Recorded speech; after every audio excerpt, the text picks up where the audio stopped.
Hello and welcome to the Kingdom Strength Podcast. I am your host, Troy Briscoe. Today we have a very special guest on, Kelsey Walla. She is a triathlete. She just got done with a half Ironman, and we're so excited to get into that conversation today. As y'all listeners know, we're ending this season 2 talking about all things exercise and athletics. So my solo podcasts are catered toward exercise programming, exercise selection, things like that.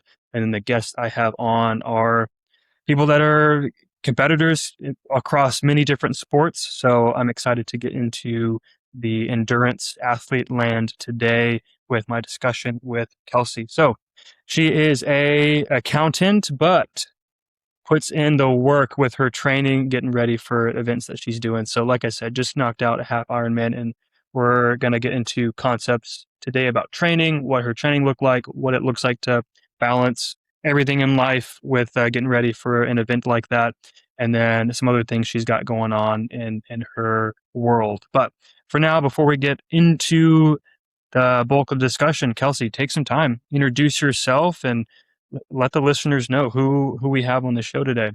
Yeah, so I'm Kelsey. I'm originally from Texas, but moved to Colorado maybe about 4 years ago, this time of year.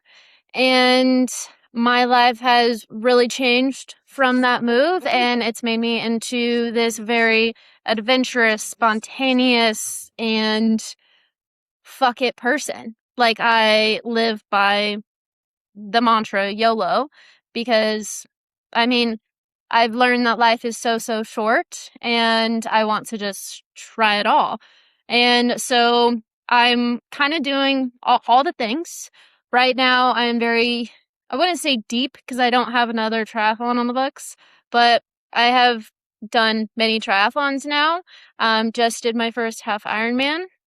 And so it's really Well, weird to like call myself a triathlete because I'm very mid in all the sports. I am an amateur. I still don't really know what I'm doing, but I'm trying. That is the epitome of everything that I do is I just want to try. mhm, And so yeah, I do a lot of cycling. I think it was the second sport I got into about 2 years ago, but it is my favorite out of all mhm, of them. Running, I got into first. I actually only started it because I had a skiing accident, tore everything in my knee, and that changed my perspective and told me, hey, life is short. You need to take advantage of your body. Do whatever you can do to live life up right now. mhm, And so I told my PT, I was like, hey, I've always hated running, but I want to try it. And then after running and doing my first half marathon, I during that training block, I found a bike, started biking. I was like, screw it, why not try swimming? And so then that's kind of just led me on to all this crazy stuff. And really, ever since I signed up for my first half marathon, I've been just like trying to increase the difficulty of things that I nice. do, and just keep trying hard shit. Mm, Um, and so yeah, I love to be a beginner at things. I love to try new things. I love being outside. Um, I have a dog. We really used to love hiking and paddleboarding, all the stuff in the mountains and camping and everything. My training's kind of taken a priority over it all, so we mhm, don't get out as much as we can, but we still do love doing all that. Um, we love trail running. That can kind of combine priorities mhm. together. Um, I am a CPA. I don't necessarily like calling myself that because people automatically think that I do tax returns. I don't do that. I don't touch tax. I used to be an auditor, but then switched over to the like private industry side. Mhm, Um, and for this training block, I was working at a vacation rental company. Right now I'm in between jobs, and so I'm kind of upping my time spent with my club and with content creation. Um, I've been doing content creation just to kind of share my journey since college, yeah, and I love it's taught me to love community and love connecting with people, and that like it shows me that I'm not alone, because Mhm. I can't do all these hard things without people's support Yeah. and people's like confidence in me. It gives me confidence as well. And so like that's another huge pillar of who I am is community. And I started a run and cycle club in my Mhm. town about a year and a half ago, and it's growing for sure. It's still tiny but mighty. Um, and it's called Wild Coyote, Okay. and I love to just get people out moving. And I figured, like, since I'm such a beginner in these sports, like, we need a space for beginners Mhm. and to show people that, like, there's spaces for them, even if they're a bit slower than other people, or if they're brand new to this, or don't have the fanciest bike, or whatever. I'm just trying to create a very inclusive space in this very elitist Boulder area where Mhm. there's a lot of pros. And so, like, it took me a while. I was scared to start, and so I want to give people that ability to believe in themselves and to find friends that are also beginners and Mhm. whatnot. Yeah. Uh, what else is there about me? Hey, I mean, that's a great intro right there. I mean, shoot, we have lots to dive into, and I'm excited. It's going to be some good insights from multiple things you just brought up. So let's first dive into that injury you mentioned with your Yeah. knee. Tell us about that, when that happened, what exactly happened, and then we'll kind of get into the progression of things from there. Yeah. So moving to Colorado, I was like, I'm gonna get a ski pass. I'm gonna ski my Nice. first winter here. And I took a lesson and then kept going with some friends, and it was good. And then there was this one day that one of my friends that I usually went with, his name is Mhm. Chase, so I would call him my good luck charm. And if I ever went skiing again, he would have to be there. He decided to sleep in that day. And so me and this other guy were like, okay, fine, we'll just go. I should have known right there that Like I was Chase like, wasn't I there. should have Dang it. yeah, I should have stayed home. And we like got stuck in traffic going past Vale to Beaver Creek. It was Beaver Creek, Colorado. Hmm. And we got stuck in this like awful blizzard traffic. And my friend driving was like, should we turn around? Like, is it worth it? I'm like, oh, we're already this far.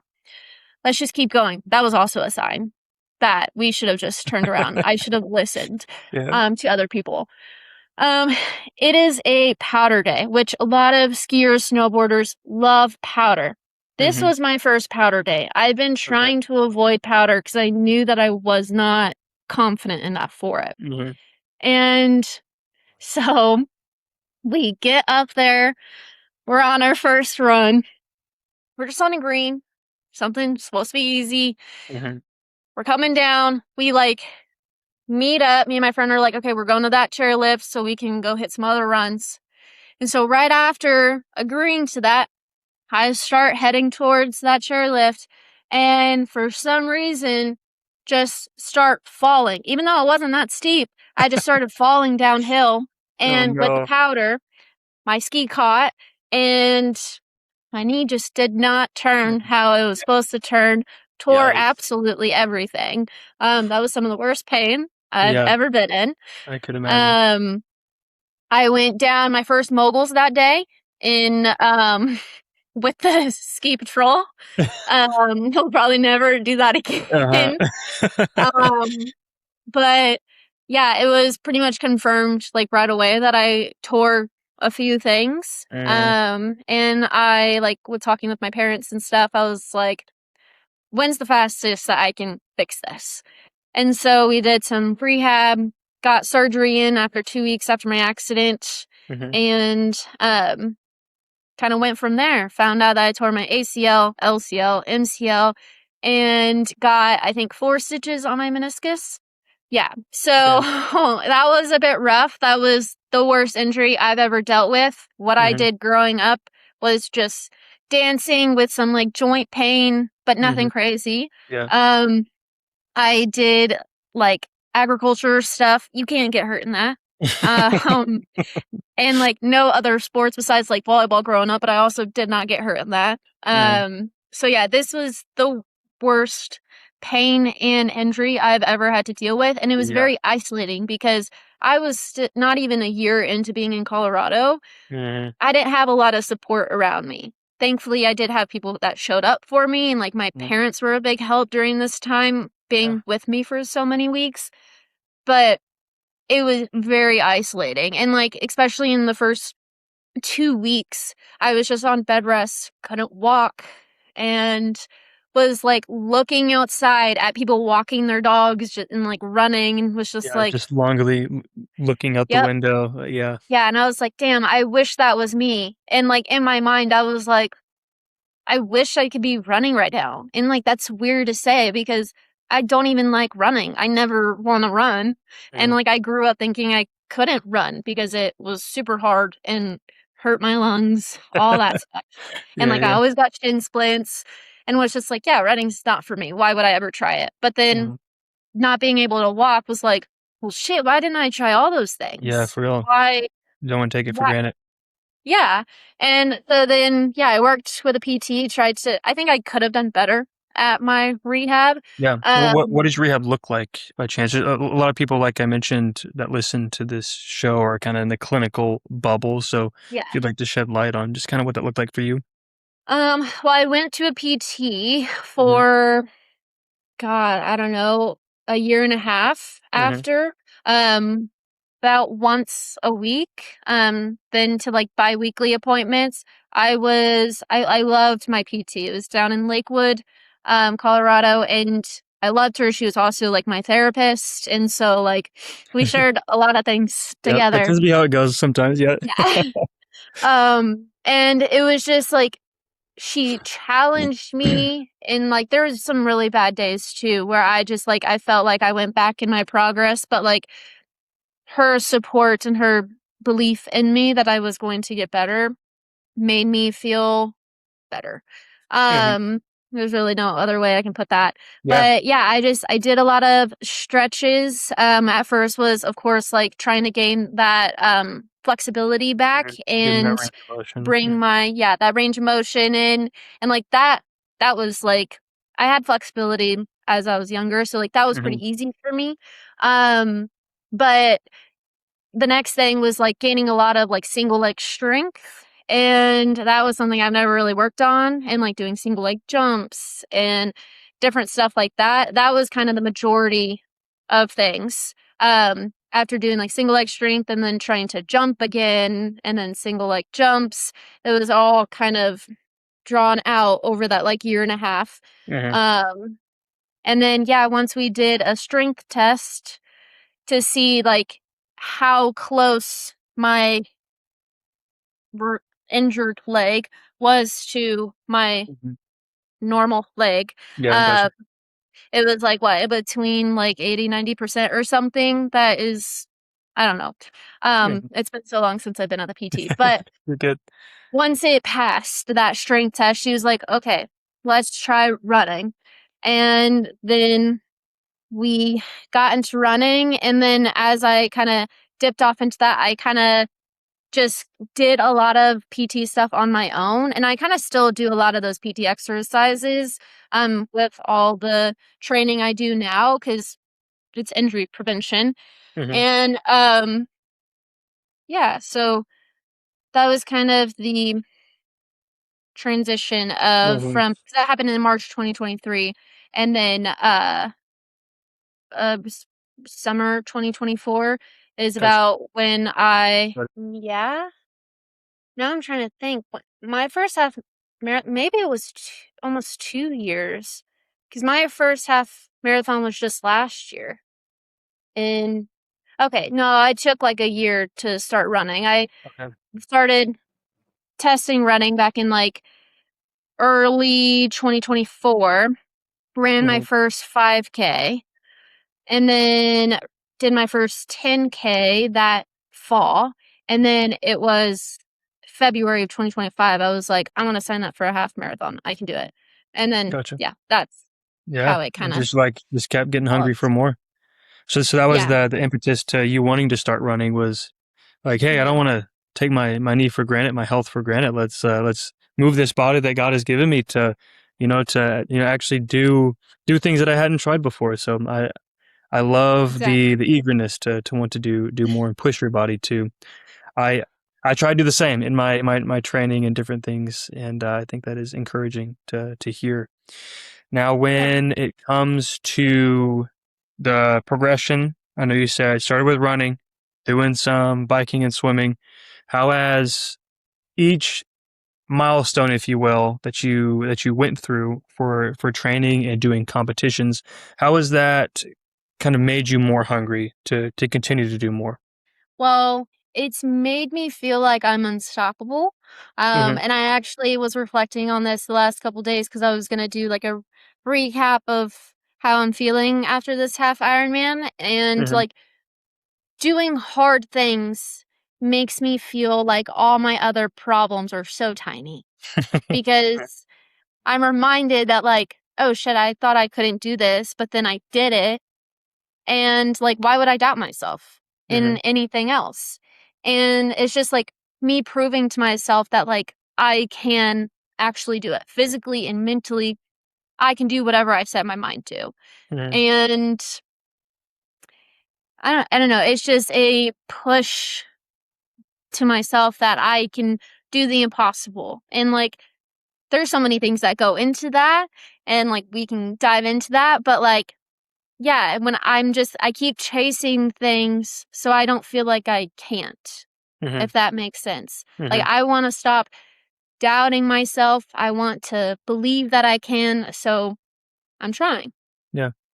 Yeah, let's before I would love to dive into the training specific stuff with the Ironman, but let's take a moment to talk about like the mindset side of things.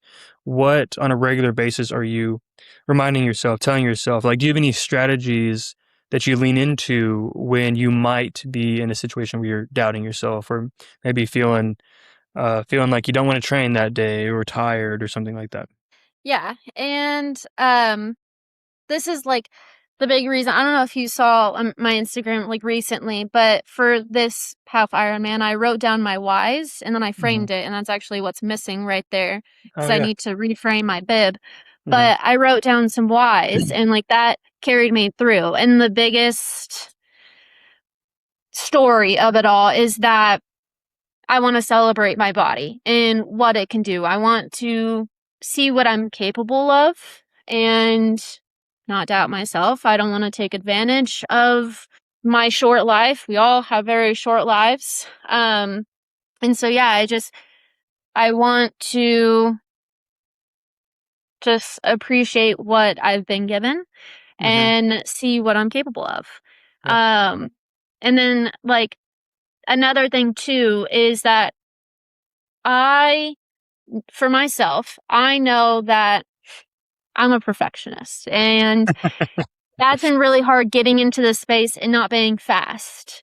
And so I have to tell myself that I deserve to be here just like anyone else. I'm so proud to see people, even if they're at like a minute slower pace running than me. And I'm like, well, then why can't I be proud of myself? Like, I'm hyping all these other people up. I'm so inspired by all these other people. Why can't I do that for myself?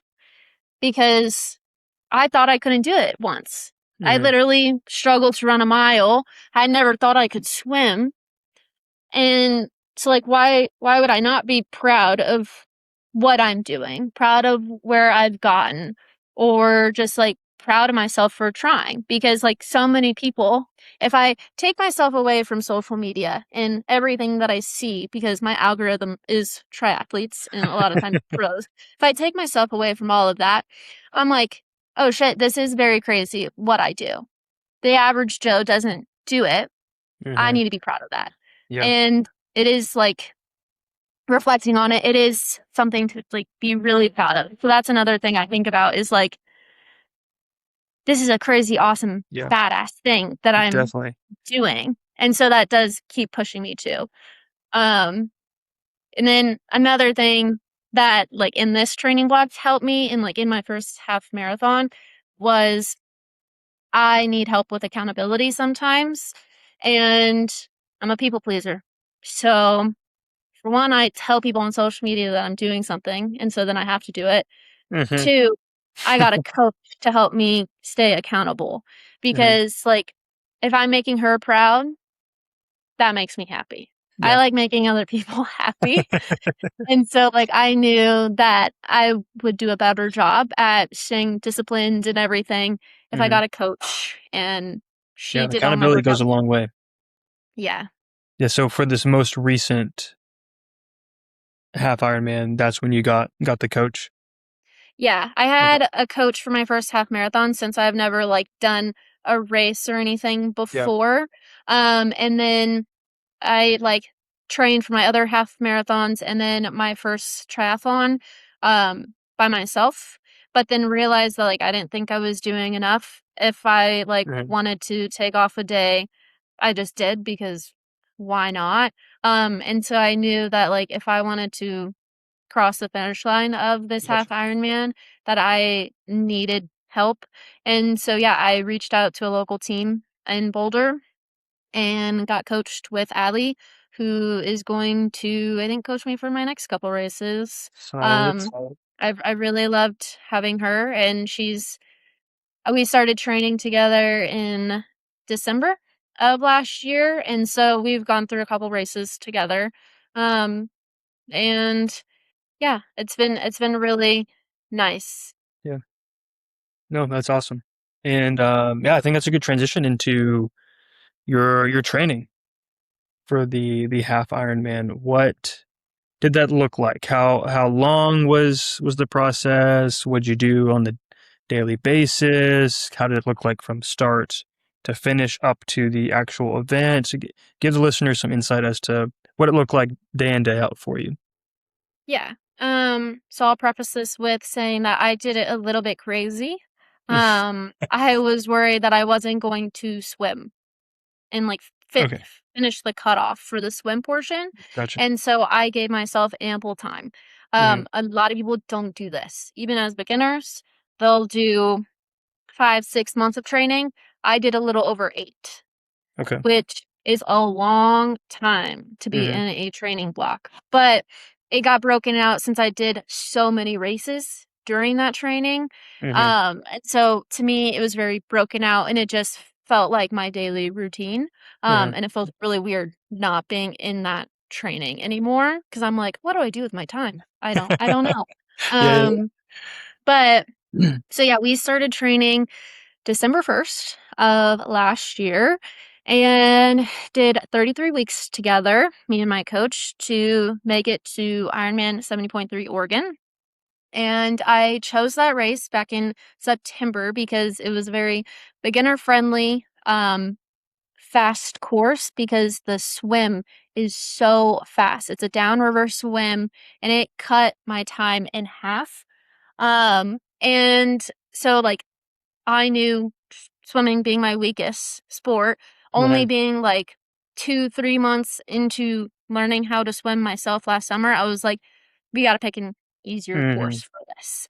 Yeah, yeah, yeah. And so I chose Oregon, and yeah, I did a race, a trail half marathon the beginning of November, and I was going to actually start mid-November training, Mhm, to give myself about 9 months, but was like, "No, I need more rest between, like, this huge training block that's gonna be mhm. so different from anything I've ever done before, Yeah. and then, like, this race," and so I gave myself a full month off and hit it head first, coming up on December. And I also gave myself that time because one, I wanted to make sure I was good on swimming. And then two, to give myself time off. I love to travel. I love to do little trips. And like, I am a person that knows to listen to my body to take a rest day, or if something is starting to hurt, to give myself rest and like do some good recovery from that. Mhm. And so, yes, looking at it, 33 weeks, psycho. But also, I took a week off and went to Copenhagen and Stockholm with my fiance. Nice. I always took a day to 3 days off after races, and I did 2 races in April and 2 in June that were Mhm, separate from the half Ironman. I always took days off after that. mhm. Um, And I also had like one or two other trips where I like took off for a couple days. And then like luckily I was really good about not getting sick. I did a lot of immunity stuff, so I didn't have to take days off from being sick. But like I gave myself that cushion. If in Mm-hmm. case I did get sick, then I would have still been at a good spot in my training. Mm-hmm. I would have still had a lot of time left. So that was kind of like my reasoning of why I did such a long block of Yeah. training. Um, but with this half Ironman training, what it looked like was slowly starting from like very baby sessions.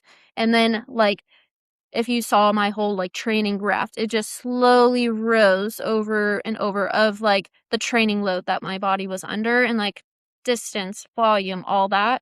Mm-hmm. Yeah, it just kind of slowly rose. Well, it had the dips with my other races, but yeah, it was just kind of a slow increase of volume and everything. And so like with that, I started with where I was very comfortable and like what I knew. I just finished my first sprint triathlon, which is 750-meter swim, 12-mile bike, and then a 5K run.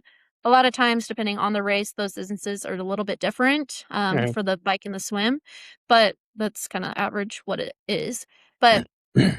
I was very baby coming into all this, didn't have like all these distances under my belt besides a half marathon. Mm-hmm. And so, yeah, I started very small. And I think when we started, there wasn't really any double workout days. I wasn't Mm-hmm. doing a lot of double days because we wanted to not jump into it super fast and like my body just shut down from it. And Mm-hmm. so, yeah, we just slowly increased it over time. And like how she made the schedule was really based on my work and life schedule. Mm-hmm. And so they usually just look like, for one, your weekends, you don't do anything social. You just work out. You do a long ride and a long run. Those are your weekends. Yep. Takes a long Um, time. yeah. And then during the week, I was in the office Tuesday through Thursday. And so we decided my rest day would be one of those days. And then I worked from home Monday, Friday. So I would swim on those days because I would have more time. Gotcha. And so over time, what it kind of started looking like is like, for one, this is what worked for me and what my coach set for me and my Mm-hmm. schedule. This is not exactly what would work for someone else Yeah. unless you were a carbon copy of me. But Mondays, I would do a swim and do a easy ride, just like an hour, hour and a half, just time in the saddle. The bike is the longest portion of the race, and so you just want to be comfortable sitting in your bike. And so yeah, it was a very easy ride. I would either work on content, work, or watch TV while I'm doing that. Mm-hmm. The swim, every swim was like interval based. It wasn't just me going off for a swim unless it was an open water swim day. Um, so yeah, the Mondays were a swim, easy bike. Tuesdays was a run and then a strength session. I will say I was very bad about my strength and my mobility. I tried my best, but there was some weeks that I just did not do it because triathlon training is tiring, Mm-hmm. very tiring. And you're like, ugh, another thing, like ugh, a second Mm-hmm. workout. I did not follow my plan 100%, but I followed it about 80 to 90%, and that's okay. Plans are not meant to be followed 100%. Mm-hmm. Um, It is and difficult to follow it 100% for sure. yeah, Life and like, happens. yeah, life happens. You're human. You're not a pro. You don't need to be following it 100%. Unless you are a pro, then you probably should be, you know, trying to follow it a bit better. But like, I wasn't concerned if I had to miss a session or two because either I didn't want to or two, something came up. But yeah, so that was my Tuesday. Wednesday was bike, a bike interval ride on the trainer. And then Thursday, my rest days. Friday was an easy run with a like little bit longer swim. And then yeah, Saturdays were my long rides, Sundays my long runs. And at first, before I like got into doing some long runs, my Sundays were actually a zone 2 run with a swim, just to get like me swimming more and me doing some zone 2 training. But once we cut out the zone 2 training and started going into longer distances, like an hour and a half plus on time, we cut out the swim and just did the run on Mm-hmm. Sundays. And I will say that, at least in my experience, the weekends of doing the ride on Saturday and then the run on Sunday was perfect. If I ever switched them around, I could not ride on Sunday because my legs were too tired from the run and I was just like too drained and underfueled every time I tried to go on the ride after. So doing the ride and then the run the next day was always the best, like, way it was organized. Mm-hmm. I was always having a bad weekend if I ever needed to flop them. So I don't recommend Mm-hmm. having the run and then the ride. Do it the other way. Yeah, no, Yeah. How about that's a how it really looked? yeah, that's a good overview of kind of what your daily routine, kind of week to week and general progression of things. You really did hit on some great principles that I'm even talking about in the series that I'm doing of exercise programming, which is kind of how I'm ending the season 2, like I mentioned at the start of this episode. So, very general principles like progressive overload and, not starting too much. There's some plenty of research out. Tim Gabbett is one in particular researcher that's done a lot of studies in the world of loading and progressions. So a really really large acute to chronic workload ratio has a higher risk of putting your tissues in the state of actually being more uh, potential injury and having limited capacity to handle the demands you're putting on it. So the Mhm. slow progression definitely balances out that ratio a little bit more. If you're doing too much too soon, then your acute workload is drastically higher than your chronic or long-term workload, and your tissues don't have the capacity to handle said demands you're placing on it. So very, very simple principle there, and a general recommendation for that is a 5 to 10% increase in volume per week if you are accruing that volume for such a competition. And a way to slowly do that is the long training block there that you endured. and Yeah, it was long, but yeah. also, yeah, I never really got hurt. There was one time where Mhm, I was feeling some pain in my foot and went to a PT, did some dry needling, did some extra mhm. recovery from it, but otherwise, like, I did everything that I wanted to do, Yeah. and I made it to my A race healthy, non-injured, and my body feels very good. Like, Mhm, I took a week off after that race and then immediately went into this crazy backcountry cycling trip, and my body somehow, like, felt good waking up every day to tackle the mhm. next day, and I was like, Yeah. "Oh, shit, this training, like, was really good on my body." Cross training is so good for you, like, I'm, like, so ready to get back into not really running, but, like, to swimming because it's so good on your body, and, like, I like doing all the different things. Mhm, Makes me not bored.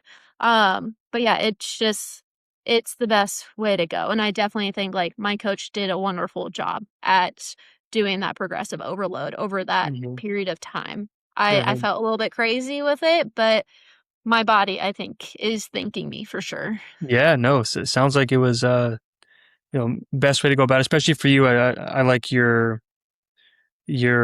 like overview there at the beginning. You gave the forewarning that, hey, this is just what worked for me, and you're Mhm. very very right. The training plan ought to be catered to the person's schedule, current capacity, what they're able to do, Yeah. and how many races they may have up until their main race. So many factors come into play when trying to establish what the program ought to look like in the long run. And even layering things in, like you said, the strength training helps actually put load through tissues under range of motion and increase the robustness of said tissues to be able to tolerate the strain they're going to be in your long endurance sessions as well. So all those things come together, And sounds like you did it very well, and your coach did a great job at kind of putting those pieces together with what worked for you. So, which was, I'm very grateful for you sharing, because that was a big piece that I wanted to discuss today, particularly with the themes that I'm talking about in kind of this phase of the podcast as well. So I think that was very, very helpful and fruitful for the listeners. And so coming off of this race, what's kind of next on the docket for you? I know you're always shooting for the stars. Yeah, and I like having something on the schedule, something to kinda look forward to. My fiancé upstairs might hear me say this, but, he's restricted me while we're wedding planning to sign up for another 70.3 because I was busy. I also do a Hmm. lot of other things, like working full-time, having the community, Wild Coyote, and the content creation. Like, I am busy 24/7. I'm constantly working. Hmm. Um so the training, while it was always between like 7 to 10 hours a week, which like doesn't sound crazy when you talk to someone that could be training for a full and is doing like 15-hour weeks training. It's a lot, and I couldn't have done it without his support. Hmm.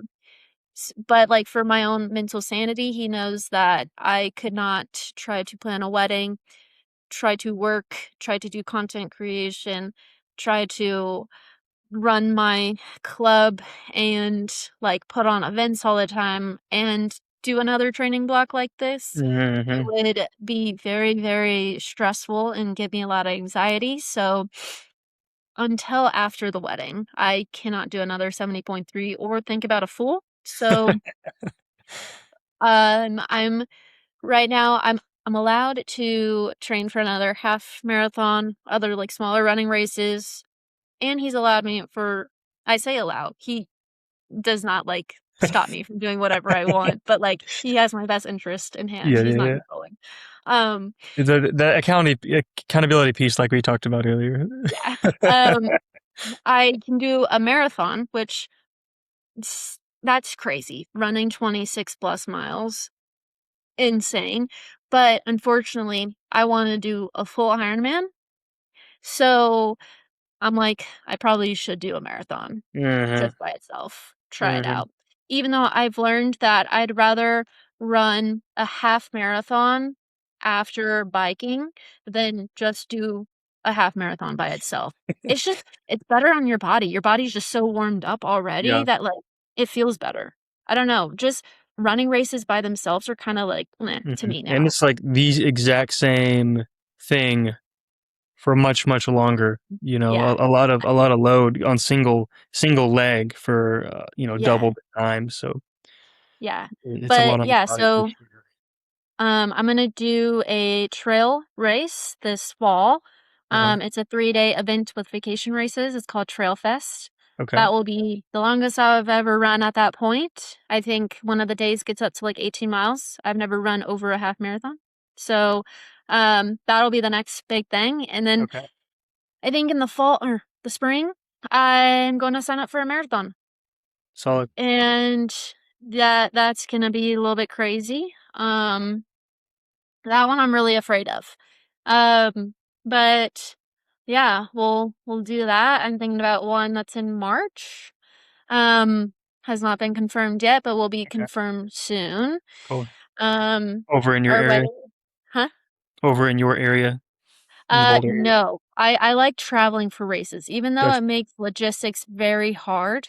Um, I You like like seeing different places, right? Yeah. yeah, I like traveling. I like doing these races. Why not combine the 2? Hmm. And so, yeah, that one, I won't give away the state because it's not confirmed yet, and I don't Gotcha. wanna, like, mention it And then not do until it. Hmm. my, like, entry's actually confirmed. Hmm. Um, so, yeah, that one, March timeframe.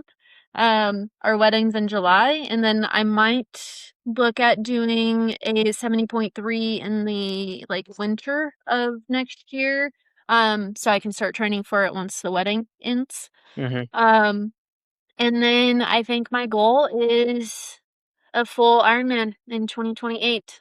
All right.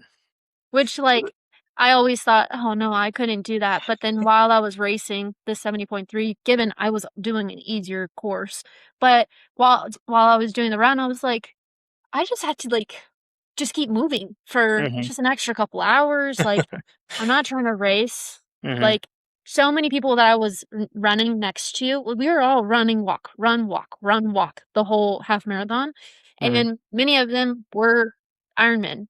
They had the Ironman tattoos, they've done pools, and I was like, "Oh, shit.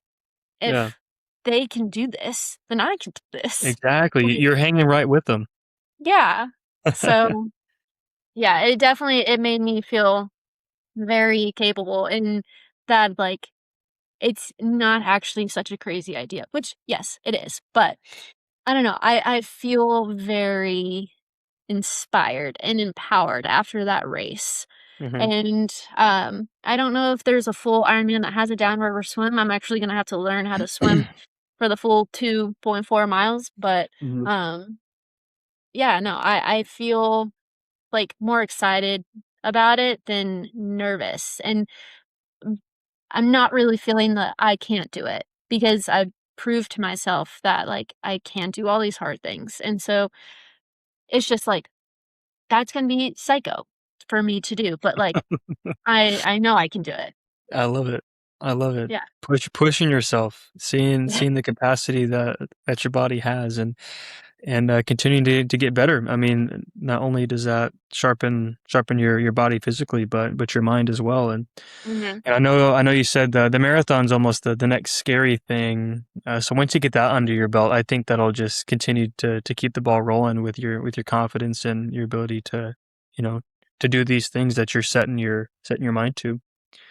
So that's Yeah. exciting. I'll have to get you scheduled for a podcast once you knock out the 2028 full. Yeah. Talk about your experience with that. That's incredible.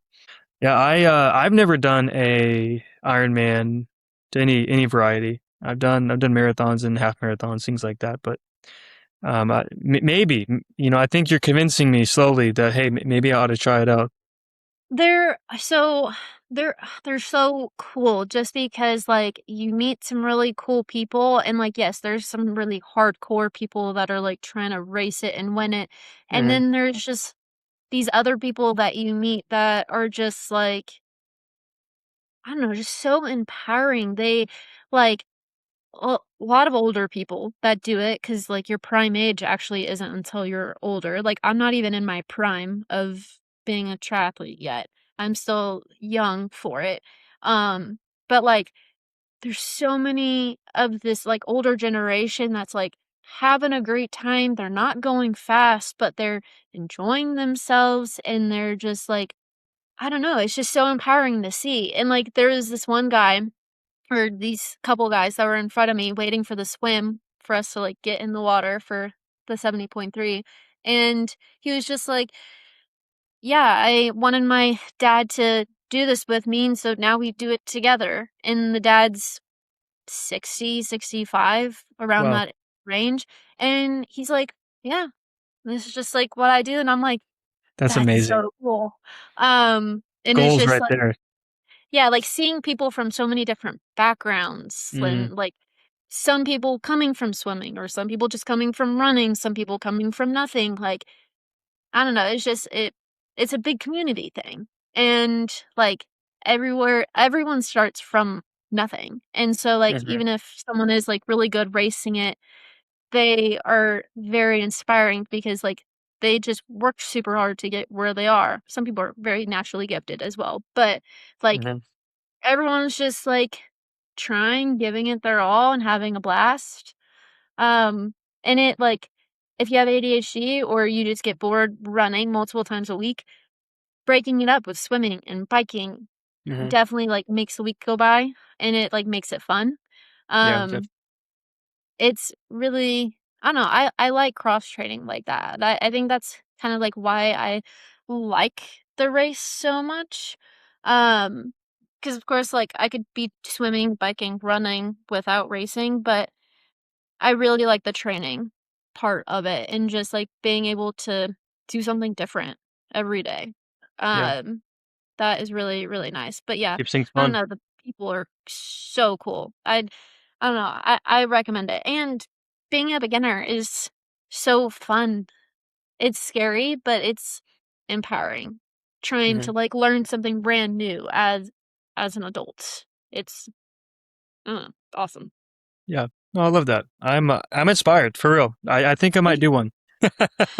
I mean, yeah, definitely do. Especially sprints. There's people that like don't even train and just like go into Literally, it for it would be a good introduction. I mean, I've done a lot of running in particular, a little bit less yeah. biking, and then swimming. Shoot, I would need to work on some technique for that. That's for sure.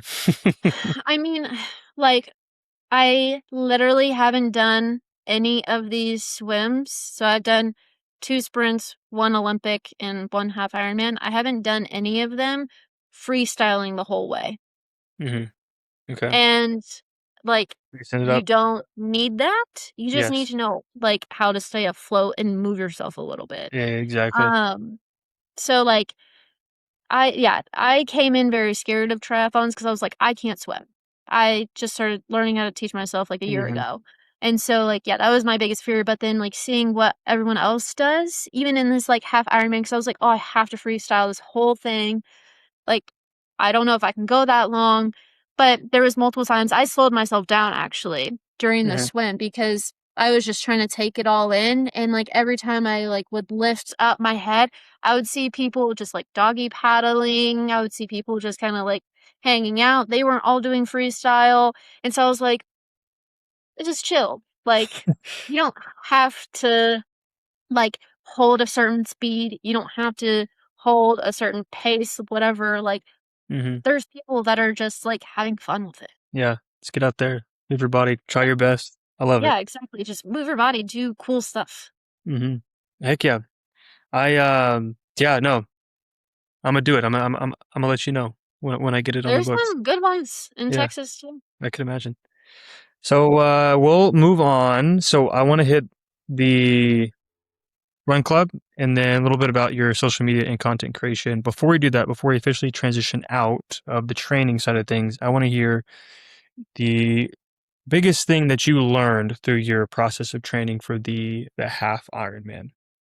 Don't know if I necessarily learned it, like, during this training, Mm-hmm. but, it was definitely emphasized a lot, and it was that no one else is gonna do it but you. If you want something, you have to do it. And like I like kind of mentioned in the beginning, like I couldn't do this without the support that I have from people believing in me and pushing me, but I have to be disciplined. Like I have to show up for myself. Yes, I didn't show up for myself every time 100%.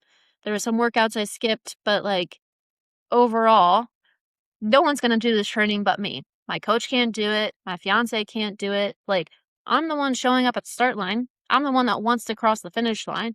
I have to show up for these workouts. I don't Mm-hmm. want to do most of them.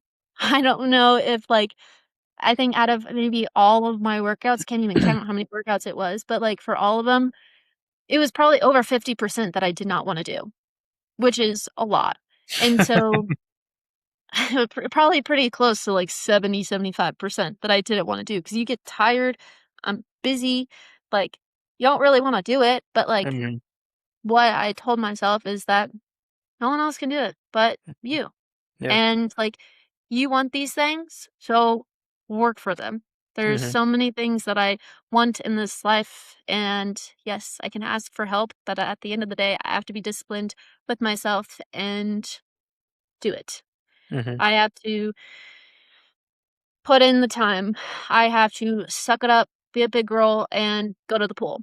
Sometimes I would really get stressed out to go to the pool because I'm like, oh, I can't do that 500-yard lap. And then I would go, push myself to go, and end up doing it. And so I'm like, I'm dumb for being stressed out in the first place. But like, yeah, I can't rely on anyone else to like reach my goals, Mm-hmm. but me. Yeah, I love it. That's a great But takeaway from the experience. yeah, and then the only other, like, big takeaway I would say from all this, like, training is that I definitely don't think I could have done it alone.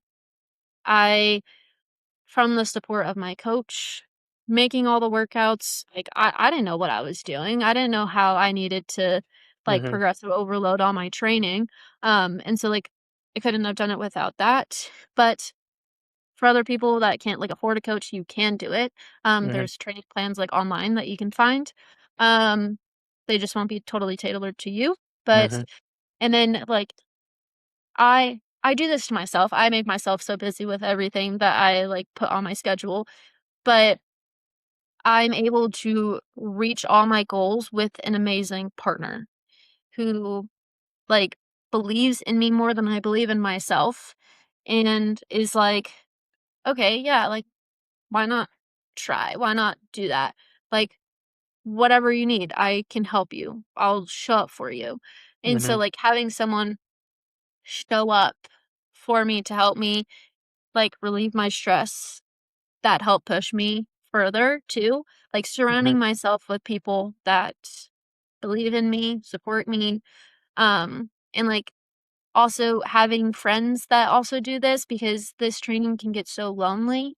There's a lot of times that you're just working out by yourself for a long time. And Yeah. so like thankfully I have a lot of friends in this town that worked out with me even though they weren't training for anything. But Mhm. they knew I needed company and they were willing to be there for me. Yeah. Um, and yeah, it's just yeah, having a support system really helps you go further. Mhm. No, I love that. Very a lot of truth in there. Very, very true.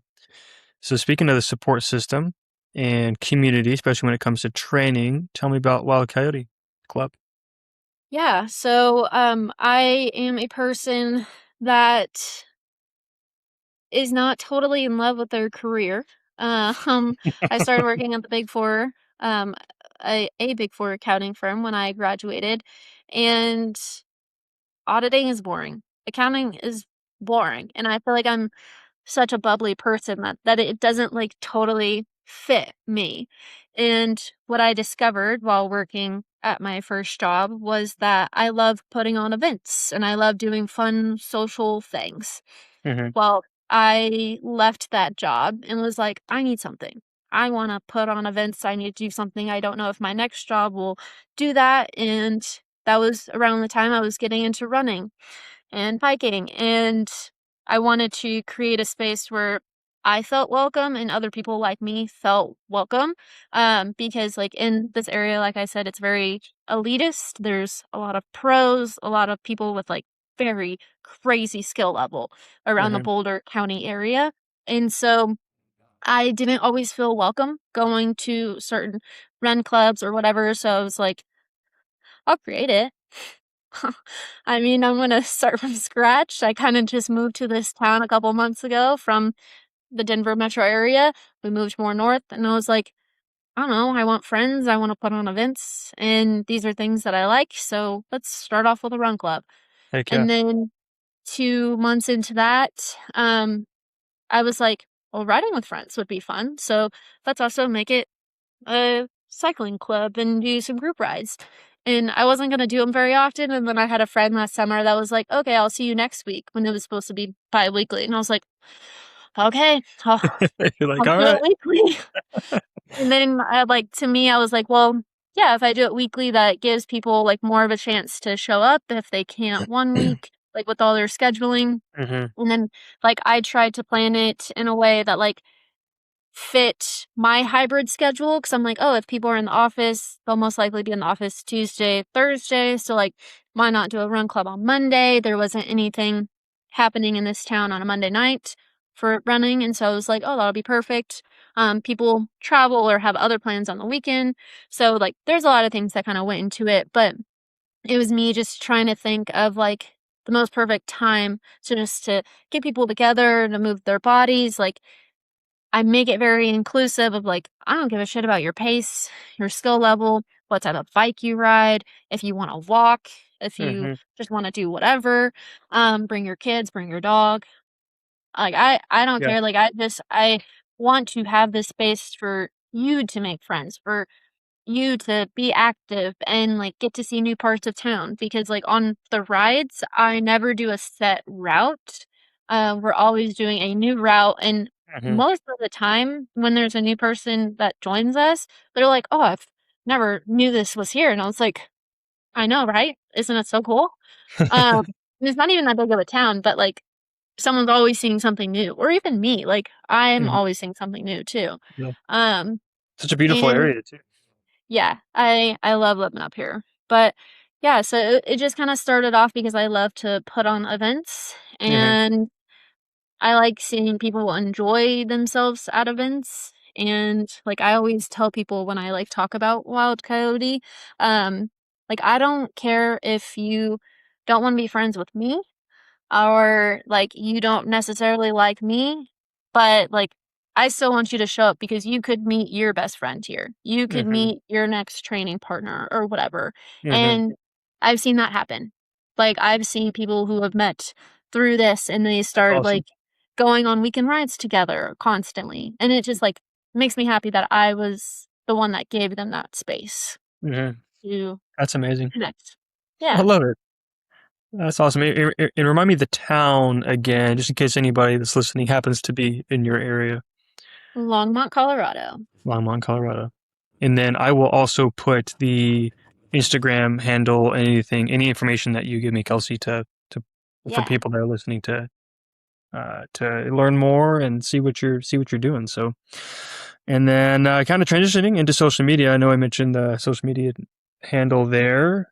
Mhm. Tell me about content creation. What's your journey with that has been? I know ever since undergrad, kind of Yeah. leaving Texas, going to Colorado, you've been pretty consistent with posting stuff and sharing your story and training, things like that. So how has that looked for you? And specifically, how has that looked with balancing everything, particularly with training and the busy schedule side of things? Yeah. So I started the whole content creation, if that's what you want to call it, back in, yeah, Hmm. undergrad. And Hmm. I started it to document my weightlifting journey. Hmm. Back in 2018, I started working out for the first time and wanted to just document my journey. Um, Learning to like lift heavier weights and go from like not even being able to curl nothing to curling 5 pounds, then to curling 20 pounds, Hmm.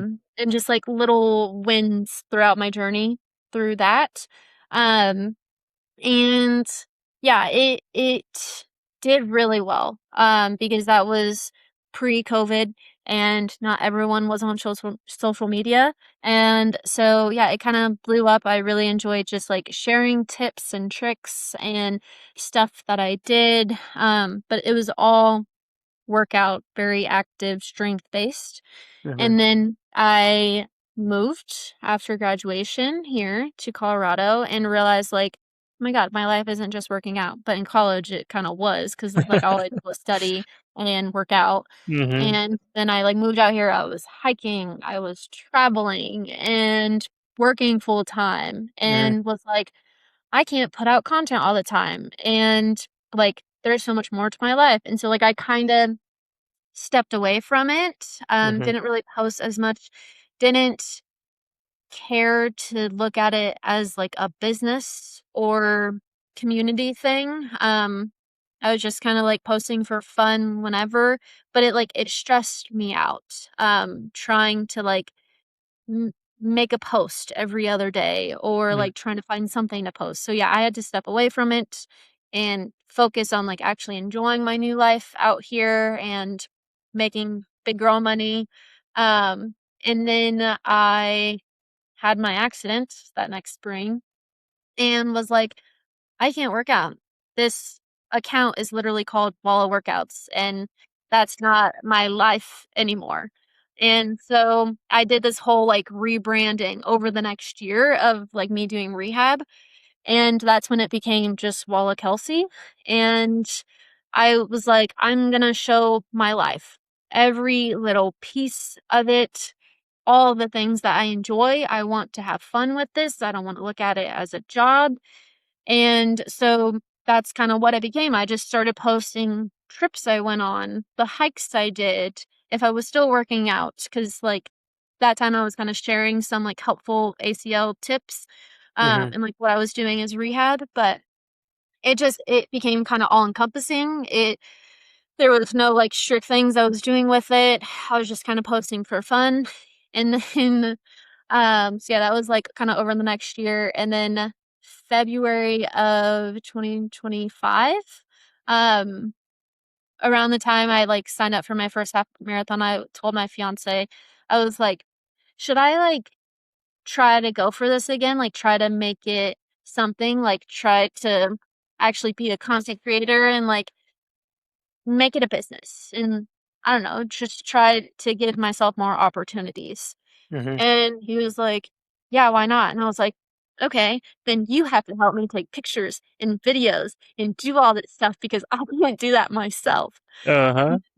And so he said, yeah, fine. And so then, yeah, What a for the great guy. last, he, amazing. I love him. Um, for the last year and a half, I've been, yeah, just like really giving every last ounce of my free time to building this community up.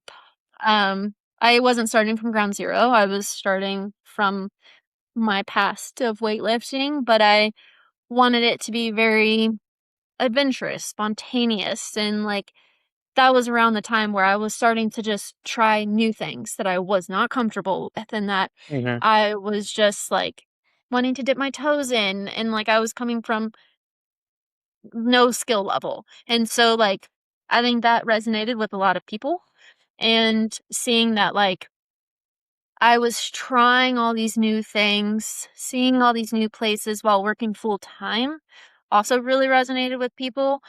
And yeah, it's with the people that I've connected with, like I still don't really look at it as a job. It's my side gig. Yeah. I guess currently right now since I'm laid off, it's my full-time job. But it's just this thing I do on the side for fun because I love connecting with people and, like, meeting people. I've met so many cool people through it, like, who I just went on this last bikepacking trip with Hmm. last week, Freebie. She's Freebie Explores.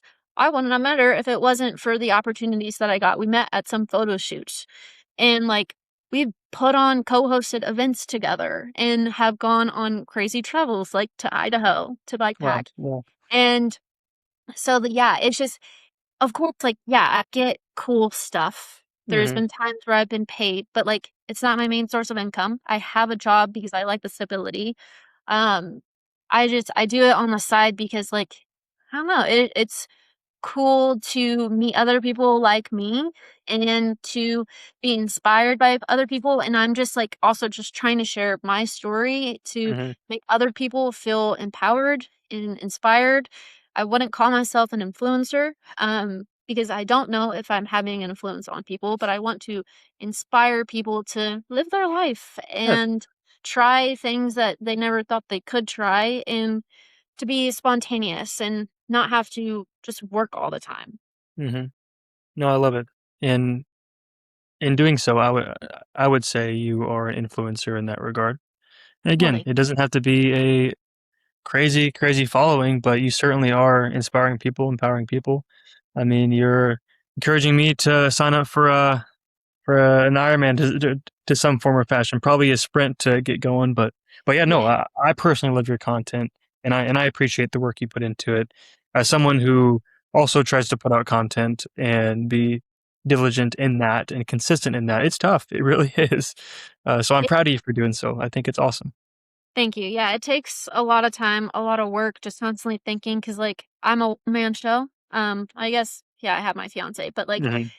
I'm the one editing everything, filming Hmm. 80% of stuff. Like, I don't have a manager, at least, like, not yet. Like, Hmm. I'm I wear a lot of hats with Hmm. it. Um, but because I like it. At the end of the day, like I want to help other people. I want to share my story if it will help other people have a happier life and to get out there and try new things. And also like I feel the need that I need to share the raw and real bits of everything because not everyone is like that. There's so Hmm. many people out in social media that like don't share the true parts of training and how things get rough and how Mm-hmm. like shit is scary. Like trying new things is so scary, but it's Mm-hmm. also so worth it and it's empowering. So, like I try to be very authentic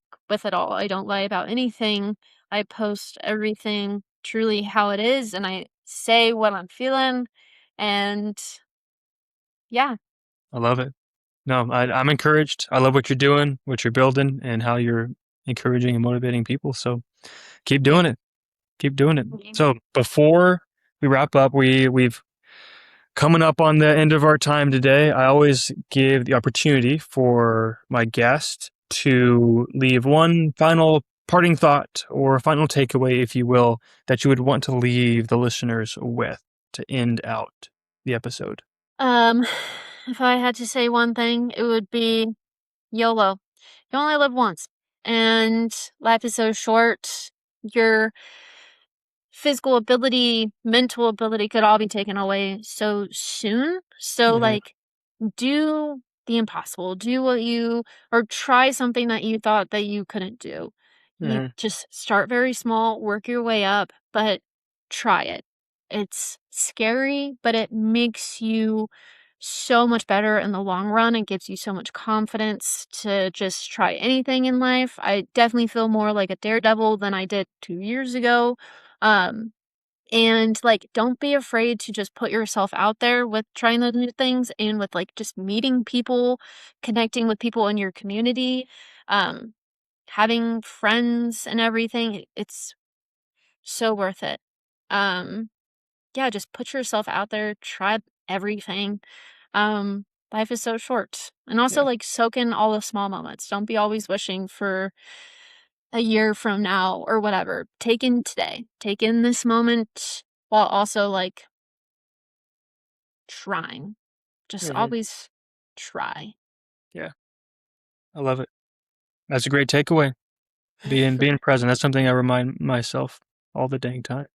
Mhm. Well, Kelsey, thank you so much for your time. It was a blessing to get to chat, and it's been a while since we had talked. So it's really truly a joy to catch up and really see what your life is like now and what your world is looking like. So thanks for sharing. I'm sure it was very encouraging and impactful for our listeners today. And speaking of you listeners, thank you for tuning into the show. We'll catch you on the next episode of the Kingdom Strength podcast.